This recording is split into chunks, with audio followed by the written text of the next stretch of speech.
الحمد لله نحمده ونستعينه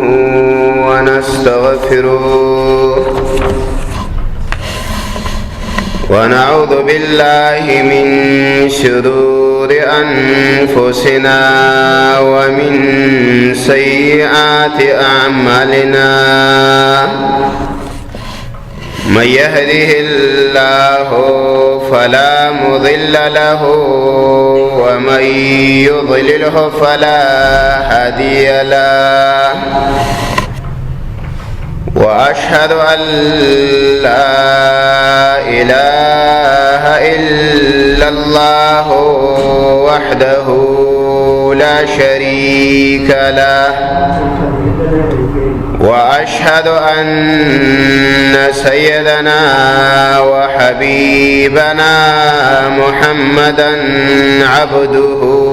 ورسوله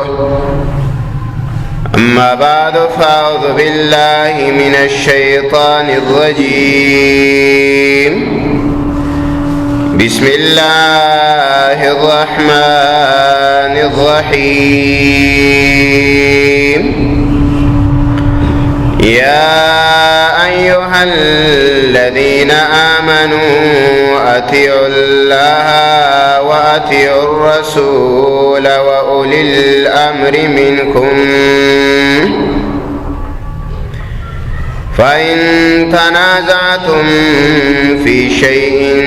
فردوه إلى الله والرسول. عن عباس رضي الله تعالى عنه قال قال رسول الله صلى الله عليه وسلم يظهر هذا الدين حتى يجاوز البحار وحتى يخاذ الخيل في سبيل الله ثم يأتي أقوام يقرؤون القرآن فإذا قرأوه قالوا قرأنا القرآن فمن أقرأ منا من أعلم منا ثم التفت إلى أصحابه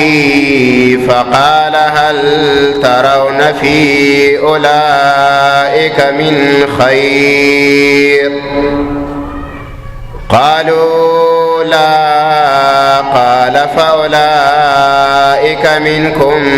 وأولئك من هذه الأمة وأولئك وقود النار. وعن معاذ بن جبل رضي الله تعالى عنه أن النبي صلى الله عليه وسلم قال يكون في آخر الزمان أقوام إخوان العلانية أعداء السريرة. فقيل يا رسول الله وكيف يكون ذلك؟ قال ذلك برغبة بعضهم إلى بعض ورهبة بعضهم من بعض. مخکنی خطباتو کی دا علامات قیامت دائی سی روایت منگا ذکر کریو نون هم دا آغی موضوع سرا تڑلی شوی احادیث رسول اللہ صلی اللہ علیہ وسلم دائی تشریع وضاحت دا اللہ پا توفیق سر کول غواړو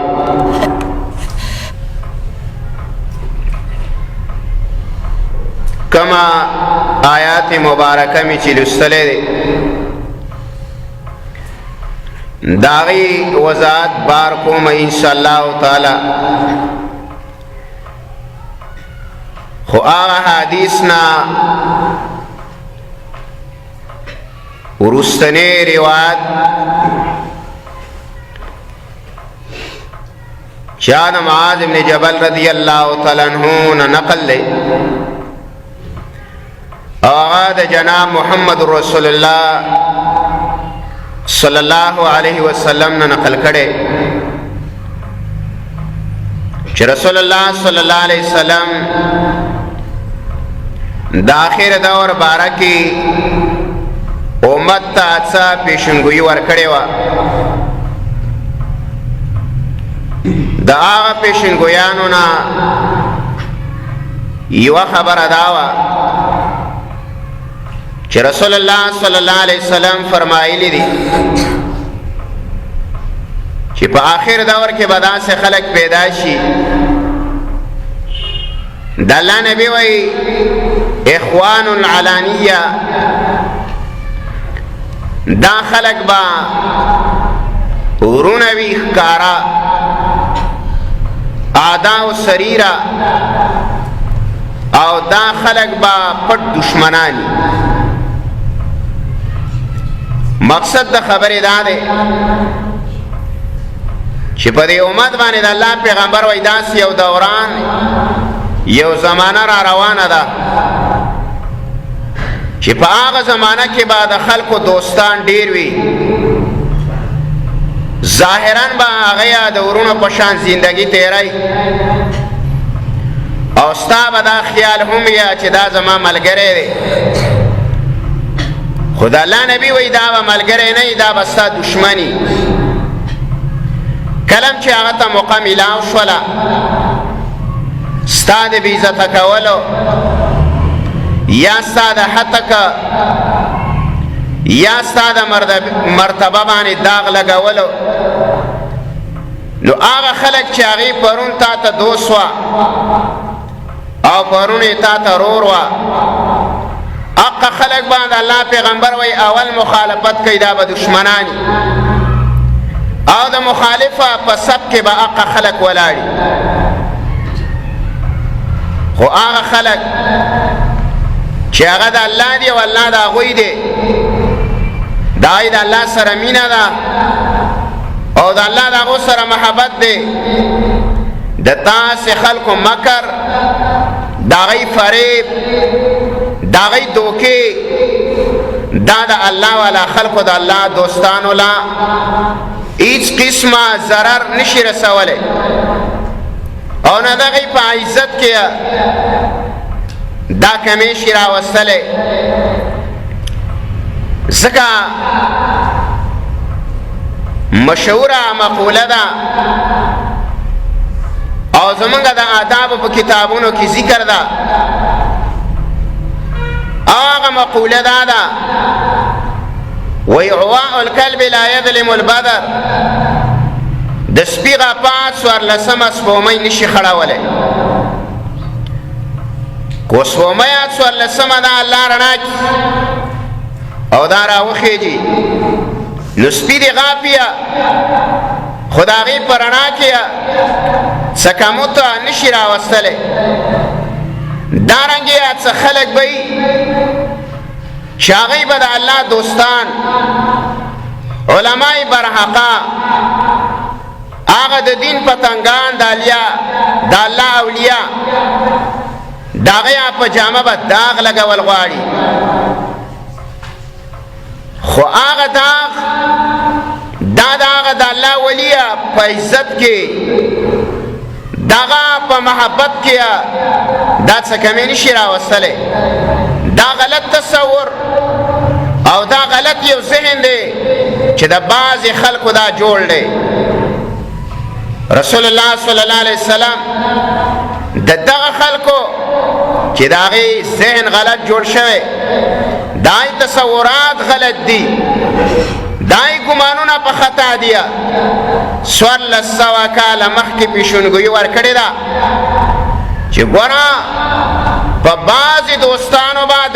ګمان نه کې ابا خود غرضی ابا د دنیا د لالچ د وجنه یا د دنیا څه د حاصلولو د وجنه ستا ملګرتیا به کوي تا ته به رور وای خوا به ګوره ستا دشمني ستا نقصان به کوي اوس زمانه باندې نظر واچوه چې د خلکو د دنیا د لالچ د وجنه څومره دوستانی دي او یا د عهدې د حاصلولو د وجنه یا یو مرتبه ته رسیدلو د وجنه یو بل ترور وای ساله چې دی د یو بل سره مخالف شي یا دغه دنیوي مفاد د نه حاصلولو د وجنه مخالف شي یا خپل پیټه په د باندې وړنه کیا دغه پیټي د پاره او دغه خودغرضۍ د پاره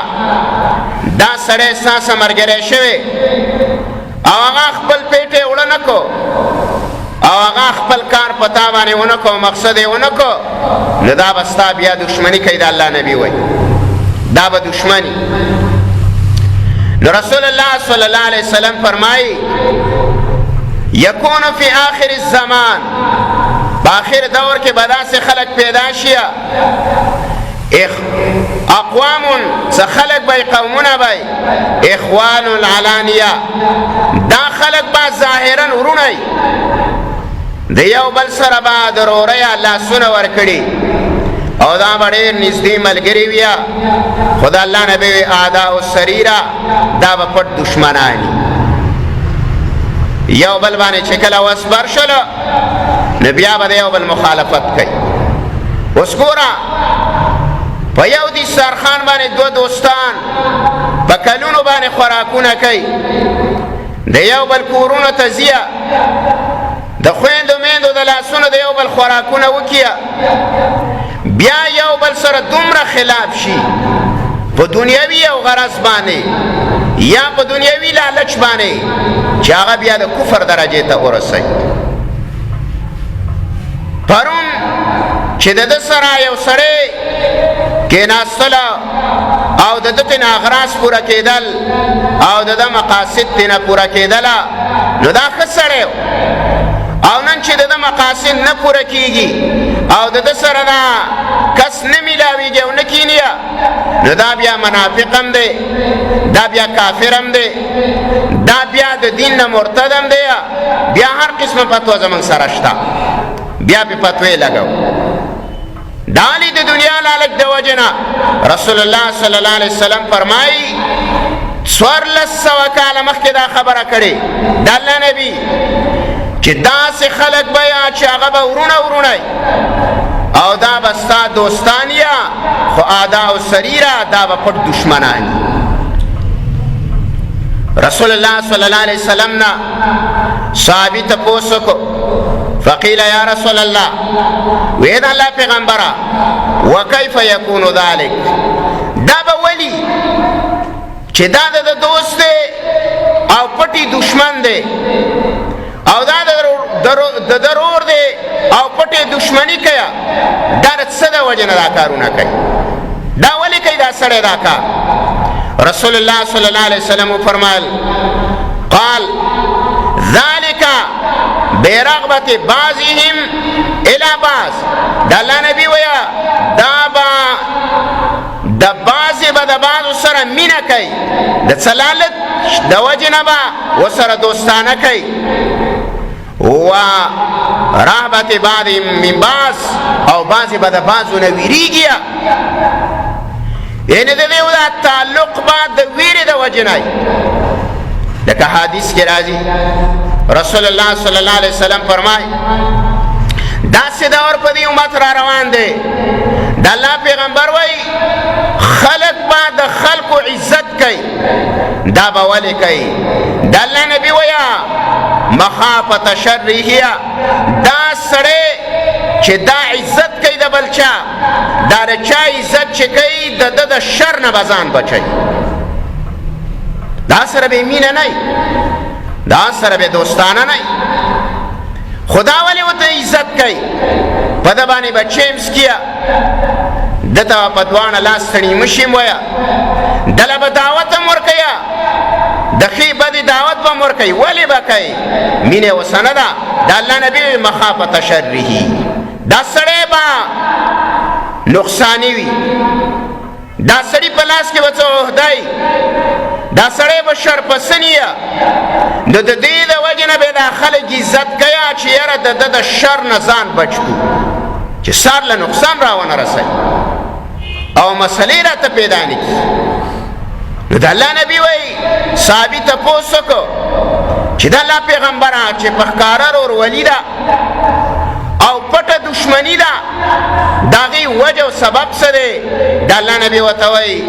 یا خود څه لالچ دی د هغه لالچ د وجې نه اوسه مینه ده او یا څه ویره ده د هغه ویرې د وجې نه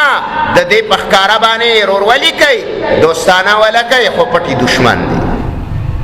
پټه ورسره دشمني ده دا د قیامت د نښو نه ده اوس نظر واچې په عالم باندې په علاقه باندې نو ته ګریوان که سوچ وکړه الا ماشاءالله به داسې خلک تا ته میلاویږي چې د هغوی تعلق د هغوی ناسته دا صرف د رضا الهي دپاره او دا ډېره ګران کار دی رسول الله صلی الله علیه وسلم فرمای وی هغه سړی چې د هغه محبت صرف د الله دپاره یعنی د چا سره مینه ده صرف د الله دپاره او داسې سړی چې د هغه د یو سړي سره نفرت دی خو د الله دپاره دی دا سړی د الله حقونه ماتوي د مخلوق حقونه وایي خلاف سنت ژوند تیروي بدعات کوي رسومات کوي زما ورسره نفرت دی د الله پیغمبر وایي دا صفات په چا کې پیدا شو دا دو صفتونه یو مینه صرف د الله دپاره یو بغض نفرت صرف د الله دپاره رسول الله صلی الله علیه وسلم فرمایي دې سړي ته زیری ورکوي فقد استکمل الایمان د دې سړي ایمان کامل دی دا د کامل مؤمن نښه ده او د دې خلاف چې د یو سړي مینه د دنیا دپاره او د یو سړي د انسان سره نفرت دم د دنیا دپاره نو د الله پیغمبر د باره کې څه وایي رسول الله صلی الله علیه وسلم فرمایي په هغه سړي د الله لعنت دی هغه سړی لعنتي دی کم سړي کې چې دا مسله چې د هغه مینه د دینار او د درهم د وجې نه او د هغه سړي نفرت هم د چا سره د دینار او د درهمو د وجې نه چې مالدار دی زما ورسره مینه ده پرون چې خرچه په ما کوله او زما تی ضرورت پیره کېدله دا سره زما مینه وه او چې نن په هغه باندې حالات رال او غریب شلو نو بیا نه زمونږ ملګری دی او نه زمونږ ورور دی موږ او دا خو لوپر دی بیا ترې نفرت کوي او د هغه بد بیانوي او ټول عمر به د هغه اغوستي د هغه به یې خوړلي د هغه سره به تللی راغلی د الله پیغمبر وایي په داسې سړي باندې د الله لعنت ورېږي دې ته عبد الدینار و عبد الدرهم ویلې رسول الله صلی الله علیه وسلم فرمایي دا سړی تباه شیه دا صرف د روپو بچی دی د روپو دا د دینار بنده دی د الله نبي وایي دا د درهم بنده دی چې ستا مینه د الله دپاره نه وه ستا ناسته د الله دپاره نه وه ستا د دینار او د درهم دپاره د یو چار سره تعلق په دې باندې لعنت د الله رسول وایي د الله لعنت دی په داسې سړي باندې بهرحال د الله د پیغمبر حدیث مبارکه او یا د هغوی واعظونه او یا د صحابه کرامو اقوال یا د سلفو صالحینو خبرې دا د امت د اصلاح دپاره دي دی لدیا خو یو عمل ما کې دی چې هغه زه لرې کړم دا واورېدله تا کې دی د عمل لرې کړه او کو چېرته بل ملګري دوست کې دی هغې ته دا خبر ورسوه چې په نقصان کې ګوره روان یو زمونږ مینه د الله لپاره نه ده زمونږ ناسته د الله لپاره نه ده دا د روپو دپاره ده دنیایي لالچ دپاره ده د دې نه ځان وساته په داسې بنده خو د الله لعنت ورېږي ځان بچول پکار رسول الله صلی الله علیه وسلم فرمای دا عباس رضی الله تعالی عنہ نے روایت دے دا رسول اللہ صلی اللہ علیہ وسلم ترے رسول اللہ صلی اللہ علیہ وسلم او فرمائل عباس رضی اللہ تعالی عنہ وَيَظْهَرُ هَذَا الدِّينُ حَتَّى دا دین با غالب شي دا دین با په عروج باندې لاړ شي مخ په وړاندې باندې بلاړ شي وای حتی یجاوز البحار تر دې پورې چې خلق با اسونه دریابونو تم داخل یعنی د الله د پیغمبر مقصد د خبره داره حتی یجاوز البحار او حتی یخاذ الخیل فی سبیل الله د الله نبی وای په وچا او په لمده باندې با خلق با جهادونه کوي او دین با پیلاوي او د دنیا کونه کونه ته به خلق ورسی د دین د پاره به ورسی دا دین به په ترقی باندې لاړ شي او په عروج باندې بلاړ شي او رسول الله صلی الله علیه وسلم فرمایي په عروج دین لاړې هر کونه ته دین ورسېدل اوس بیرته د هغې په باره کې څه وایي د الله نبی وایي یاتی اقوام څه خلک به راشي یقرؤون القرآن دی به قرآن لولي د قرآن درسونه به هم کوي د قرآن قاریان به هم پکې وي فاذا قرأوه کله چې قرآن ولولیا نو د الله نبی وایي قالوا قد قرأنا القرآن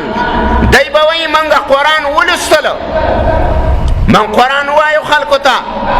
او فمن اقرأ منا زمنګ نه ښه قاریان څوک نشته او من اعلم منا زمنګ نه ښه علما هم نشته قرآن کریم بلولی دا الله نبی وای ځان ته به نسبت کوي زمانه ښه قاری نشته ځان ته به نسبت کوي زمانه ښه عالم نشته د حدیث کی اشاره د محدثین وای دوه قسمه خلقو ته یو علماء سوء چې ناکاره علما چې هغوی صرف مقاصد اغراض دنیوي وي یا حب جای یا حب مالیه د هغوی د مینه صرف د دنیایي مرتبې سره یا د هغوی مینه صرف د پیسو د حاصلولو سره یو قسم خلق د الله نبی محدثین وی دی کې یو قسم دا ذکر کړي یوی هغه خلق ذکر کړي لري چې هغه توي تجدد فسن هغه خلق چې هغه خپل ځان تشریحات د قران او د حدیثو کوي د سلف صالحین د صحابه کرام لمنې پریخدا او ځان له خود پسندیده یعنی د ځان خوښ کړی دین یې جوړ کړی دی په دې پسې روان دا دوه قسمه خلق د الله نبی دی روایت کې ذکر کوي نو دا خلق به قرآن کریم بلولیا او قرآن کریم به دا خلق وای او دوی به وای چې یاره من خو قرآن وه او زمونږ نه ښه علما نشته نو بیا رسول الله صلی الله علیه وسلم وای ثم التفت الى اصحابه صحابي وای چې بیا رسول الله صلی الله علیه وسلم صحابه او ته وکتل او فقال ورته ویلا چې هل ترون فی اولئک آیا تاسو په دې خلقو کې څه خیر ګڼئ دې خلقو کې څه خیر شته چې قرآن وای او ځان ته نسبت کوي چې من ښه قرآن وو علم خلقو ته خای او بیا وای چې موږ ښه پوهېږو زموږ نه نور څوک ښه پوهه نشته صحابه ته وکتل د الله نبی چې داسې قسمه خلق پیدا شي نو آیا په دې کې څه خیر شته یا امت ته داخله خیر شي رسولی نو صحابه کرام ویل قالو لا اذا لا پیغمبر داخله خو خیر نشي رسولی نو رسول الله صلی الله علیه وسلم وفرمایل چې دا به څه د بل ځای نه راغلي یا به څه یهودیانی یا به نصرانیانی یا به هندوانه مجوسیانی نه نه د الله نبی ورته وایي فاولئک منکم دا خلک به ستاسو نه وي واولئک من هذه الامه او دا خلق به د دې امت نه هم د دې نه پیدا کیږي واولئک وقود النار دا خلق به د جهنم خشا کی داسې قسمه خلق چې یو علماء سوء چې هغه ځان ته نسبت کیا چې یاره مونږ دا کومه خبره تاسو ته کوو بس دا ښه او دا نور ټول خلک ګمراه دي او یا چې مونږ درته کومه د قرآن او د حدیثو تشریح کوو بس دا برابره ده او نور ټول ګمراهان دي محدثین شاه رحمه الله او دارنګه حسن ربانی رحمه الله او د دنیا سونو کتابونو د دې حدیث لاندې تشریح کړی ده او د هغې نه دوه قسمه خلک راویستو چې دې حدیث کې دوه قسمه خلک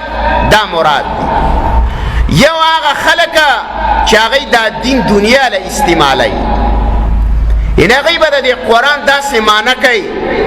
او دا قرآن کریم به په ښایسته قرت سره وایي چې د خلکو نه پې دنیا حاصله کړي یا مرتبه حاصله کړي اوس ګوره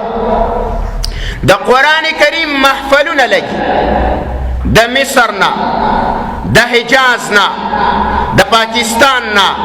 د افغانستان نه د دنیا د ممالکو نه مختلف قرآ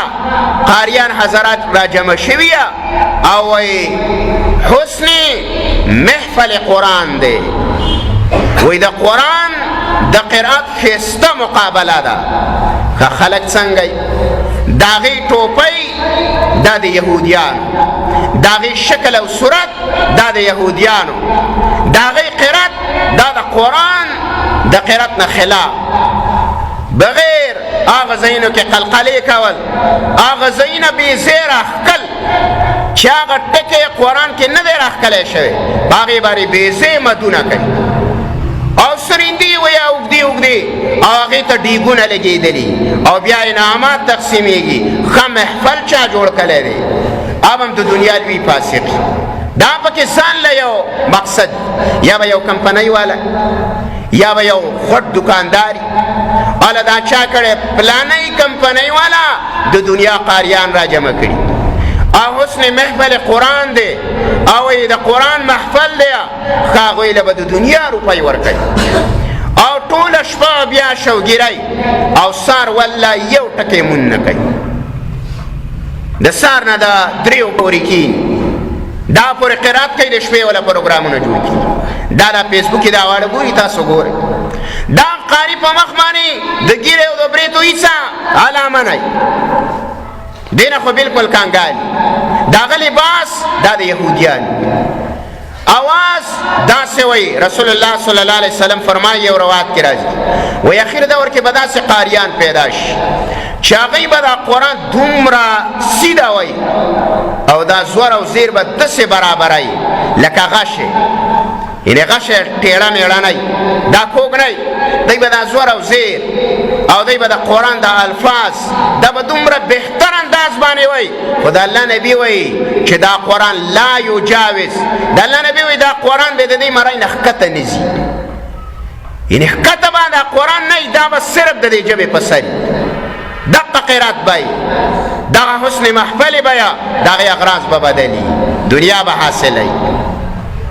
اوس ډېر خلک داسې اخته چې ځان ته وایي د قرآن قاریان او ځان ته وایي دین پرسته خلک د هغې هغه علامو او هغه نښو او انداز ته وګورې عقل به دې چپه کړي دویم قسم خلک د الله نبي وایي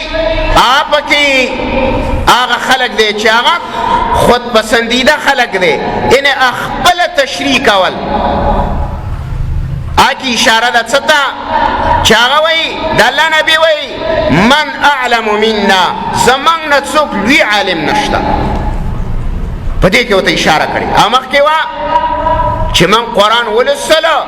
نو فمن اقرأ منا زموږ نه ښه قاري نشته او په دې بل کې اشاره ده من اعلم منا زموږ نه ښه تشریح کوونکی نشته د قرآن او د حدیثو تشریح به زه کوم بل سړی نه کوي دا به نه د سلفو حواله ورکوي نه به هغه کار سلفو صالحینو کړی نه به تابعینو کړی نه به تبا تابعینو کړی، نه به په 1400 کاله کې چا د قرآن دا معنی کړي او دا به وایي زه کوم. او دا به دی لکه حسن بصري رحمه الله وایي د قرآن لوستونکي 3 قسمه خلق دی. 3 قسمه خلق د قرآن لوستونکي دي، د قرآن واس خلقو ته کوي. و یو هغه علما دي چې هغوی صرف قرآن د دې دپاره وایه چې یاره هغوی پې څه شی حاصل کړي، یعنې څه شی دا خلقو نه واخلي یا دې جب ته څه شی ښکته کړي یا پې مرتبه د خلقو نه والي. دویم قسم هغه خلق د حسن بصري وایه چې هغه صرف دی له قرآن وایي چې په خوله باندې قرآن وایي چې ځان ته نسبت د شیخ وکړي، بس وایي چې ما ته خلق شیخ القرآن وایي، ما ته خلق شیخ الحدیث صاحب وایي، او ما ته خلق د علاقې لوی عالم وایي، او ما ته خلق لوی قاری وایي. حسن بصري رحم الله وایي دویم قسم خلق چې قرآن وایي هغه داسې خلک دي چې هغوی صرف د علماو نوم ځان ته راړی. وی دا قسمه خلق حسن بصري رحم الله وی دا به تاسو ډیر بیا موزیا، خو الله وی دا خلق دی الله ختم کی او الله دی تبا کیا. دا خلق به نه په خپله باندې د دین خدمات کوي او نورو خلقو ته به هم په علمي کارونو کې رکاوټ جوړېږي. لکه دی به هغه علماو لم خپې وی او د هغه علماو مخې له به هم راځي، مقابلې له به راځي چې یاره دا عالم مخ په وړاندې باندې لا نړ شي او یا چرته دا خلقو د دا حقیقي خبرې ونه کړي او زمونږ دا حقیقت او زمونږ دا مقصد په خلقو باندې کولاو چرته نه کړي. دا قسمه خلق به دی علماو ته کاڼي راچي. اوس ډېر وایي که خلق و یاره وایي زمونږ د علماو طرف خطا کړي، دا وینا ډېره میان کوي، خو دا د دې دا خبره غلطه ده، د صحیح خبره نه ده.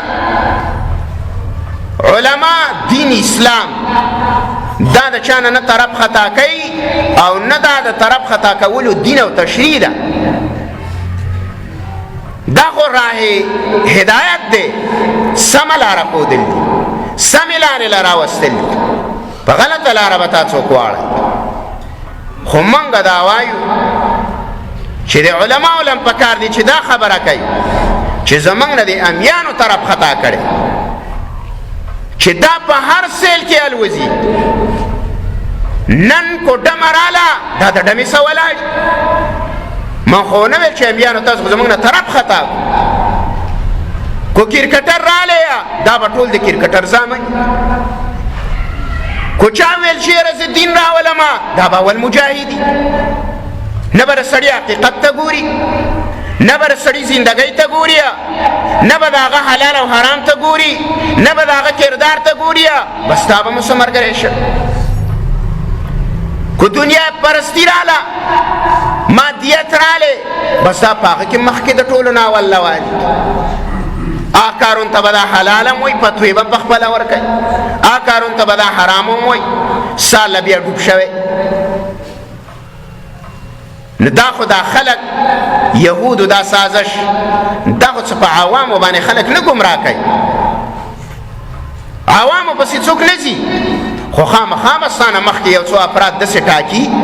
او داسې خلق به جوړی چې هغه خلق ستا نمایندګي وکړي او هغه نمایندګي د هغوی په رڼا کې وکړي او هغه نمایندګي د قرآن او د حدیثو په تشریح کې ظاهرا وکړي چې یاره دا خو یاره قرآن موږ ته وایي او دا خو موږ ته حدیث وایه او دا خو موږ ته احوال پیش کوي د سلف و صالحینو، دا به ته به ظاهرا دې ته ګوري، خو دغه اقوال په دې به عمل په امت مسلمه کې د چا نه، په دغه حدیثو به په امت مسلمه کې د چا عمل نه، په دغه قسمه قرآن په تشریح باندې به په امت مسلمه کې په 1400 کال کې به چا عمل نه کړی. نو دا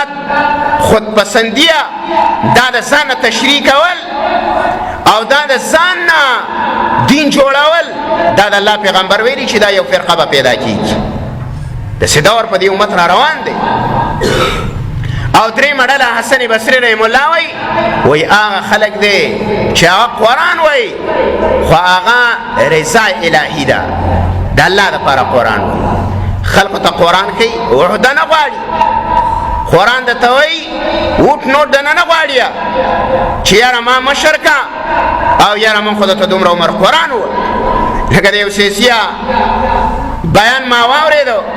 نو څه دور مخکې هغه ویلي ویل چې تاسو موږ له وټ رانه کړو دا موږ چې جنازو له درځو. نو دا جنازې له راغلی دی، دا الله له راغلی او دی د الله دپاره دا جنازه کړې. مړه چې داسې خلک په کروړاو د یو سړي په جنازه کې شریک شي نو الله به یې وبخي. چې هغه د مخکې نه نیک تا ته واوره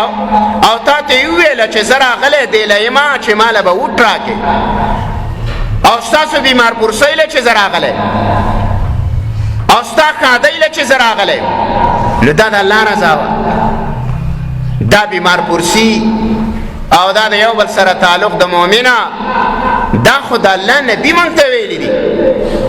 چې انما المؤمنون اخوه، مؤمنان رونه دي. دا خو د ده سترګې ته تکلیف دی یا د ده ټول بدن ته تکلیف دی؟ که جسد واحده د الله پیغمبر وایي د مؤمن مثال د یو بدن دی، لکه دا انسان یو بدن دی. د الله پیغمبر وایي د مؤمن مثال دا د یو دیوال دی چې دا یوه ایټې ده بله ایټې را مضبوطه کړې ده، یو مؤمن بل را مضبوط کړی دی. د یو مؤمن مثال د تمامو مؤمنانو مثال دا رسېدی لکه یو بدن. د الله نبی وایي سترګې ته تکلیف دی ټول بدن ته تکلیف دی، په سر باندې درد دی په ټول بدن باندې تکلیف دی. یو مؤمن باندې حالات رال موږ ټولو باندې دا حالات رال، د هغې غمخورګي به کوو، په هغه باندې کادي راله په موږ ټولو باندې راله. د هغې سره به اظهار د خوشحالۍ کوو، نه دې له به نه کوو چې یاره زه خو دې له راغلی ما چې سبا له به زه ودرېږم. ګوره تاسو به ما مشر کوئ نو زه ځکه جنازې له راله. داسې خلک چې ستاسو په نظر کې ور سړی خلک پیژني، داسې سړي ته د جنازې جواب هم مه کوه. دا جنازه خو الله ته درخواست دی، دا خو الله ته جرګه ده، دا خو الله ته یو ننواتې ده چې یا الله د دې حق مؤمن د دې بنده په باره کې موږ الله جزانه درخواست کوو چې دا معاف که. او دا ټول خلک راغلی، واړه راغلي، زلمي راغلي، عالم راغلی، طالب راغلی، سپین ږیری راغلی، الله درخواست له راغلي نو چې اخو بل څه له راغلی او غرض بدل. نو بهرحال حسن بصري وایي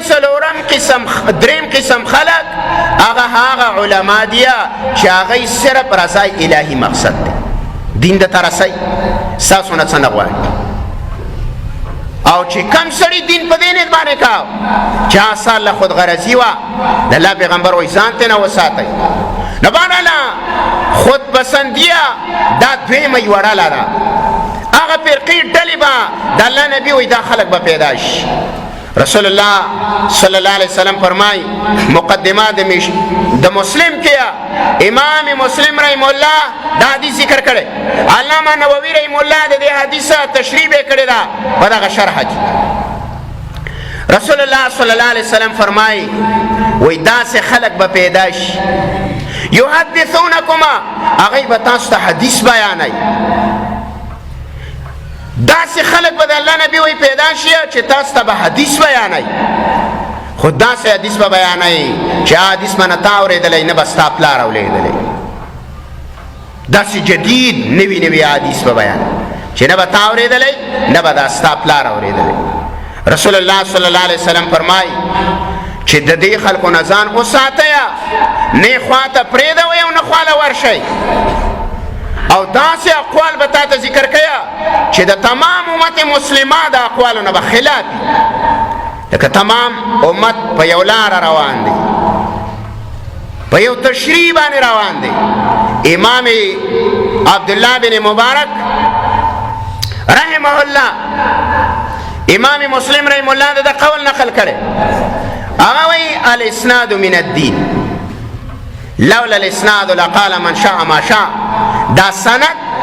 دا استازی، دا شاگردی، دا سلسله، دا وی دین دی. دین کو چرته دا نه وي استازی شاگردی نه وي لقال من شاء ما شاء، بس خلقو برسانه دین جوړولې چا چې څنګه جوړولې اوس ته ګوره په اسلامیاتو کې په دینی یو کتاب په یو مضمون باندې با یو سړی تحقیق وکړي وای دا د اسلامیاتو استاد دی دا د اردو دا د انګلیش دا د پلانې ژبې دا هغه سړی به ساله د قرآن مفسري منګله هغه د نورو مدارسو یا د مشایخو په صحبت کې نه پاتې هغه بره نه پاتې شوی چې موږ له دا دین په سند سره راوړی بلکې هغه یو څو لږې غونته کې رسالې کتي هغه به یو څو مسلو باندې خپل مهارت حاصل کړی خو دا به د چا شاګرد نه وي دا به تشریح د صحابه کرامو په رڼا کې نه کوي او خودپسندیه او زه به ښه پوهېږم دا به بېشماره غلطې دین ته به نقصان رسوي دا به رکاوټ هم جوړ شي اوس باقاعده د هغې دپاره بعضې خلک د هغې خپل چینلې کولاو کړي د هغې سپورټ کوه ته یو حق پرسته عالم هغه سړی چې هغه حق پرست دی هغه حق ګویایي کوه هغې له د یو څوک چینل کولاو کړي که هغې له د یو سړی څه یو څه شی کولاو کړي چې هغه د خلکو د خپل اواز ورسوي خو وروسته ویاره دا دومره خلک مسلماني د الله پیغمبر وایي دا به کېږي دا دین به په عروج باندې ځي خو بېرته به زوال دی چې هغه خلک به په ژبې په سر باندې څه دین یې زده کړی هسې د اسلام دعوه به کوه خو ګوره منځ کې به څه نه د الله پیغمبر وایي او د دې خلکو نه بیا خیر د الله پیغمبر وایي نه خورېږي نه بهرحاله کما نخا چې رسول الله صلی الله علیه وسلم خوستلې ده د دې وجه نه قرآن کریم کې راځي سورة نساء یا ایها الذین آمنوا ایمان والاو اطیعوا الله و اطیعوا الرسول ایمان والاو د الله ومنئ د رسول الله صلی الله علیه وسلم ومنئ و اولی الامر منکما او د خاوندانو د رای والا اولی الامر نه مراد امامان دي یعنی ستا د قرآن او د حدیث تشریح څوک کوي الله وی اولی الامر د خاوندانو د رای والا د ذی عقل والا عاقل سړي چې د هغې تشریح د قرآن او د حدیث برابر روانه ده د هغې تابعداري وکړه او بیا ورته څه وایي فإن تنازعتم کو تاسو په یو شي کې جګړه وکړه او ستاسو اختلاف پیدا شو په یو مسله کې پیدا شو نو دا الله څه وایي فردوه الی الله والرسول هغه الله او د الله رسول ته واپس کوي اختلاف پیدا شو مونږ ته د الله پیغمبر چې کله تو نو تاسو ته مې داسې سپین دین پرېښوستو صفا دین مې درته پرېښوستو چې د هغې شپه د سیدا لکه ورځ شوبه پکې نشته داسې پاک دین دی نو دا الله وایي چې کله تاسو یو مسله کې بحث کوئ اختلاف کوئ یا هم جګړه راله نو فردوه الی الله والرسول دا ویسئ الله او د الله رسول الله نو اوس به الله لبن اسمان ته وړي او رسول الله خو وفات دی غلبې کوم ځای له نه دا واپس کوي د الله کتاب ته د الله په کتاب باندې چې کوم خلک پوهېږي هغو حق پرستو له دا مسله ویسه او په حدیثو د رسول الله چې کوم خلک پوهېږي هغه خلکو له دا مسله ویسه چې دا اختلاف تعالی ختم کړي اختلاف به نه صحابه کرام مابین کې هم راغلی مسله به پیدا شو صحابي بلال د بل خوا ائمه مبارک راغلي محدثینو هغه سر تسلیم کو او دا مسله داسې لکه تاسو ما یو روایت ویلی عبدالله بن عباس رضی الله تعالی عنہ ناس ابي هريره رضی الله تعالی عنہ فرمایل وی چې ما د رسول الله صلی الله علیه وسلم نه اوریدلی چې کوم شی دا په اور باندې پوخ شي او هغه چا وخوړه نو دا اودس ماتېږي نبی هريره رضی الله تعالی عنہ ته ویل دا عبدالله بن عباس ته ویل یا ابا هريره ویل چې کله اوبه په اور باندې ګرمي شي او سړی په هغه باندې اودس وکړي ویل اودس یې کېږي که نه نبی هريره خاموشه شو نه دا هم په اور باندې پخ شوي نو په هغه اودس کېږي اتفاق دی نه اختلاف پیدا شو هلته ابي هريره یو شان وایي دلته عبدالله بن عباس ته حدیث نه دی ویلی دا یې ورته نه ویلي چې زه د رسول الله زه درته د رسول الله قول ذکر کوم او ته راته عبدالله بن عباس خپله رایې وې دا ورته ولې ابي هريره نه ویل خو ابي هريره ته دا پته وه چې عبدالله بن عباس دا ترجمان القرآن دی دا خو د قرآن مفسر دی او دا خو عالم الصحابه دی د ټولو صحابه پوی او زیات لوی علم د عبدالله بن عباس سو نو هغه ځکه ورته دا جواب ورنکو ځکه دا حدیث یې وله په عقل باندې رد نو بیا یې وله د حدیث معنا وکړله ائمه د دې معنا وکړله چې د دې حدیث معنا دا نه د ابي هريره چې دا سړی دی اودس وکړي یعنې مقصد یې دا دی چې خوله دې کنګال کړي دې ته وضو لغوي وایي وضو ټکې دا په دوو معنو راځي وضو خولې ته اوبه اچل او وضو دا څلور واړه اندامونه اینځل مخه لاس په سر مسه کول او پښې اینځل یو معنی دا ده او بله معنی د وضو دا ده څه شی دې وخوړه خوله کنګل که مستحبه ده نو بهرحاله خبره مې دې پورې وړله چې کله یو مسله کې جګړه رااله او یا یو مسله پیدا شوه موږ ته الله د هغه معیار ښوستلی دی موږ ته د هغه حل ښوستلی دی وردوه الی الله والرسوله هغه الله او د الله رسول له ویسئ کو دنیایي مسله ده کو فیصله ده هم د الله او د الله رسول له ویسه کو دینی مسله کې شک شبه رااله هم د الله او د الله رسول له ویسه قرآن ته پیش کا حدیث ته پیش کا او قرآن او حدیث بچا تشریح کړي په هغې بچا عمل کړی بس ته په هغه پسې لاړ شي امت خو نشي ګمراه کېدلی صحابه کرام خو ګمراه نه دي کنه صحابه خو به یو عمل کړی تابعین خو ګمراه نه دي تابعینو به یو کار کړی تبع تابعین ګمراه نه دي هغوی به یو کار کړی د امت صلحا نیکان لوی لوی علما ده ګمراهان نه دي نو هغوی به هم څه کړی یو عمل به یې کړی نو هغوی موږ له دین دی په هغه نقش قدم باندې به موږ او تاسو روان یو الله دې د هغه خود مختارۍ دین نه چې هغه نه صحابه کرامو کړی